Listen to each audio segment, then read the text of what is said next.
Hello, this is Blue Star, Defender of Equestria, and this is my Afterthoughts review to My Little Pony Make Your Mark, Chapter 4. This season was kind of a little tensed, but overall it was pretty cool.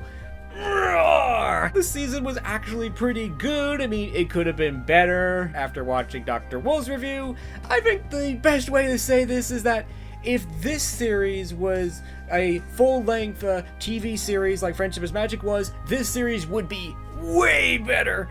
But I think they're doing the best with what they have. So overall, I think they're doing okay. So I think I'm gonna have to do another weapons-free section at the end of this video where I talk about whatever I want. So for now, this is gonna be the spoiler-free section. There were definitely things in this chapter that they wish they could have talked about or shown, but couldn't. There was a moment in one of the episodes where they're describing this crazy over-the-top sporting event, but we don't actually get to see it, and I can't help but think, well, we would like to show you, but we blew our budget on Bridal Woodstock.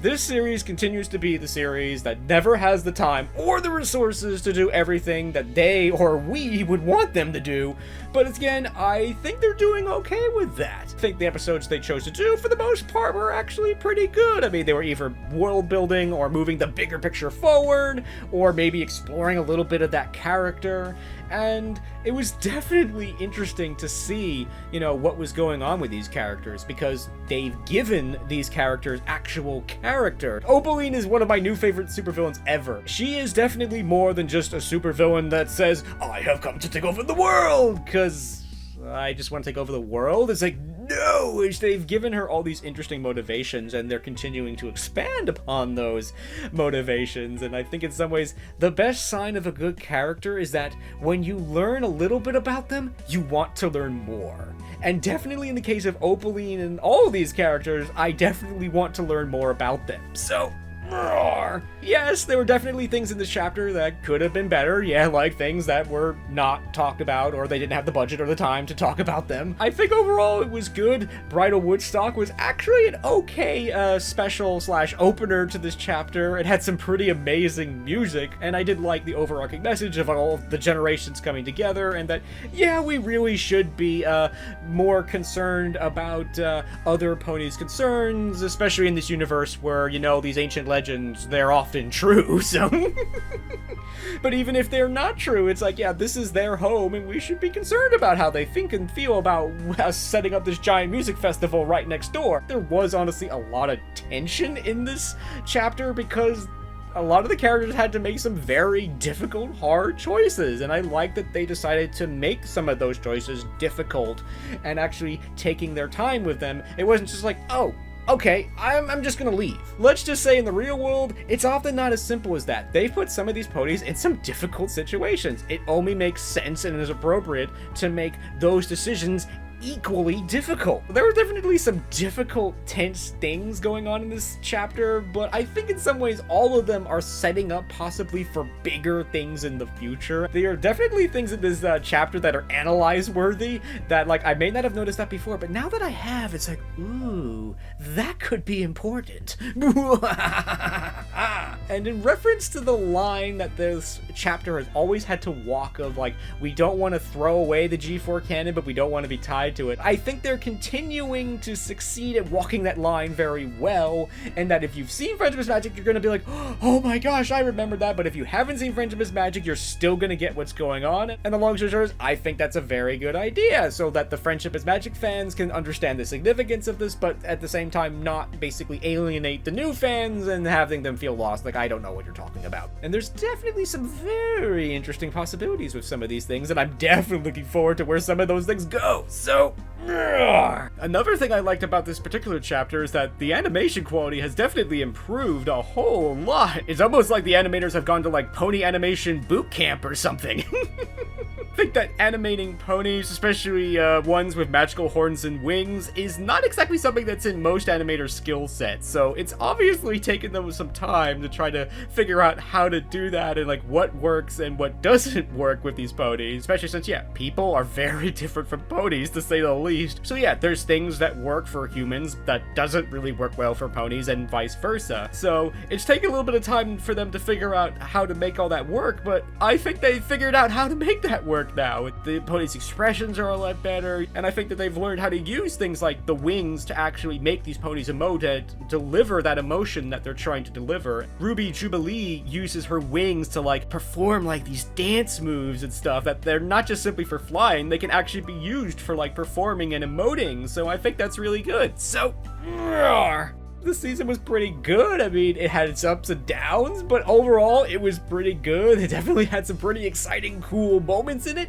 and definitely looking forward to seeing where we go from here. So now it is time to go weapons free, because you have now entered the spoiler-free fire zone, where I get to talk about whatever I want. So if you haven't seen chapter 4 yet, you probably shouldn't watch the end of this video yet. So yeah, there was a lot of significant things here. There's definitely a lot of things that are focused on video worthy. Oh my gosh, Celestia and Luna as fillies.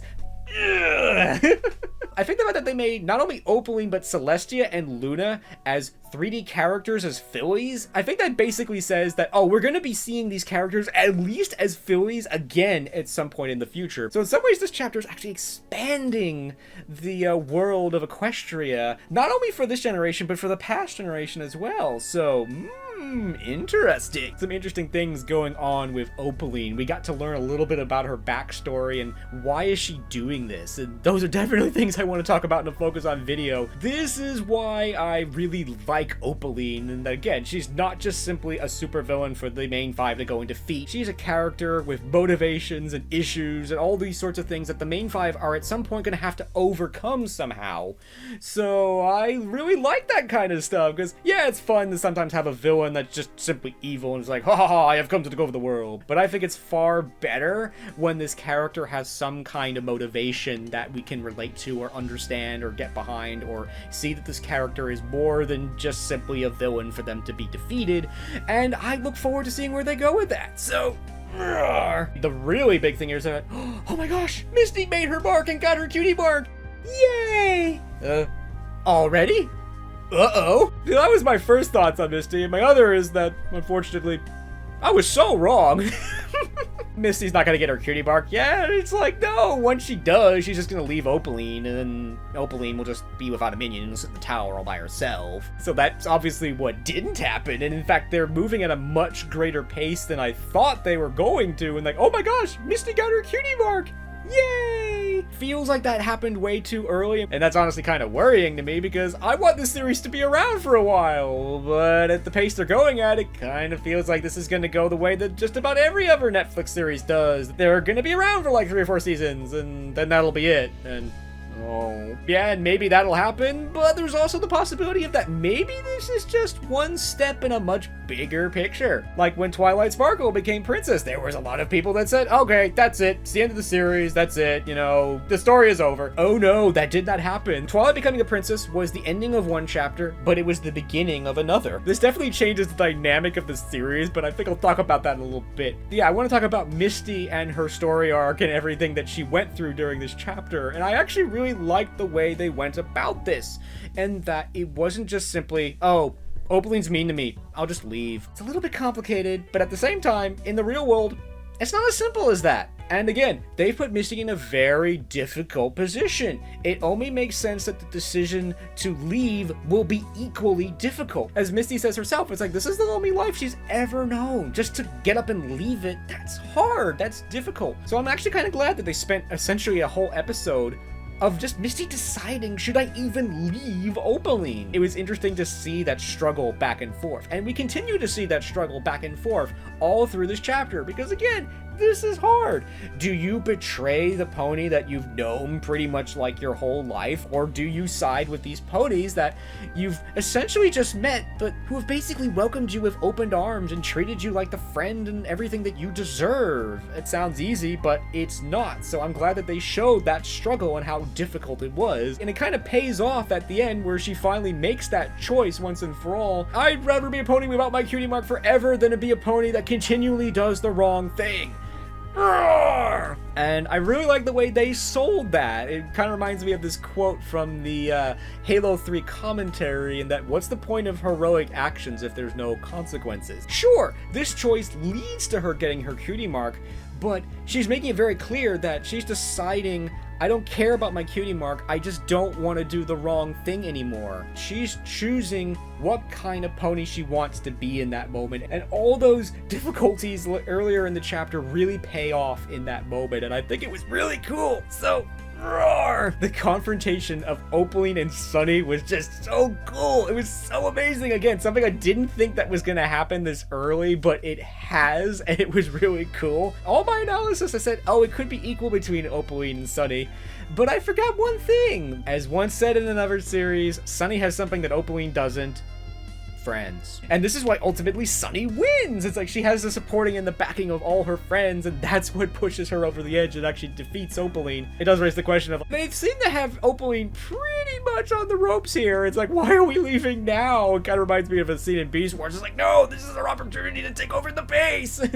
But I guess the short answer is just that, yeah, they may have won this round, but they're not quite ready to win the war yet. And it does also raise the question of, I've always thought, well, now that they know where the castle is, why don't they just like go and like, you know, rally all the ponies and just go and like confront Opaline? Because especially it does appear now that sort of like the cutie mark magic, all the ponies would have to do is just in some way show up and support Sunny, and she'll be all like super crazy powered up and they'll just wipe the floor of Opaline. But maybe it doesn't work that way, or maybe it does. We shall find out. But yeah, this chapter definitely changes the dynamic of so many things. I mean, Opaline is now all powered up now. The main five know about Opaline. They've actually confronted her. They know where her castle is. So that definitely changes a lot of things. And definitely the big one is that Misty now has a cutie mark and is essentially acting as a double agent for Opaline. It's like that so changes the dynamic of Opaline and Misty. I think the image in the opening of the series really reflects, I think, the double agent Misty now. It's like, hi, Opaline.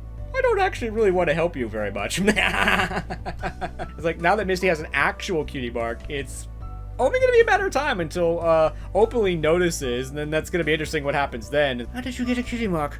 Are you actually working for the main five? I actually kind of liked Misty in chapter 2, where she's like, yes, Opaline? But now that she's like a double agent, that's going to obviously change everything. Yes, Opaline. Honestly, I was surprised that they made Misty a double agent, but certainly opens up some interesting possibilities. Misty still kind of gets to be Opaline's minion, and we could still kind of have some fun with that. But obviously, this puts Misty in a difficult, dangerous position, because the instant that Opaline realizes that she's actually a double agent, this will not end well for her.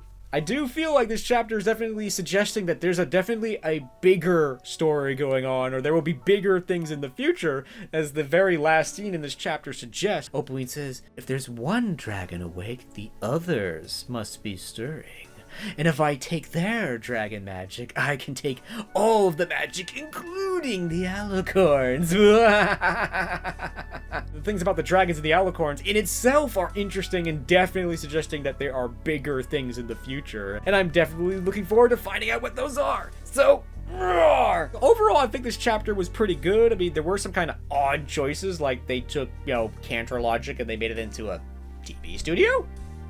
It was just this big empty building that was visible through the whole of Maritime Bay, and that was kind of sad, so I'm glad they decided to do something with it, but it still seems kind of an odd choice. It'll be interesting to see where they go with that. I mean, one episode that I thought that was kind of an odd choice in the series that never has enough time was A Little Horse, and I mean, this kind of felt like just a regular episode of My Little Pony, which in a full-length series would have been okay, but in a chapter that only has 8 episodes, it felt like they could have done something else with that episode. But at the same time, maybe they were just simply trying to, you know, in some ways ratchet down the tension a little bit, and because they knew that the very next episode was going to be a very tense episode, and at the same time, that episode was actually setting up for the chapter finale, so maybe that was okay. So overall, I think this chapter was difficult and tense at some times, but overall, a lot of those things paid off pretty well, and definitely were setting up for much bigger things in the future. And overall, I liked this chapter. I liked what it was trying to do. I think it accomplished it fairly well, and I look forward to seeing where they're going with all this.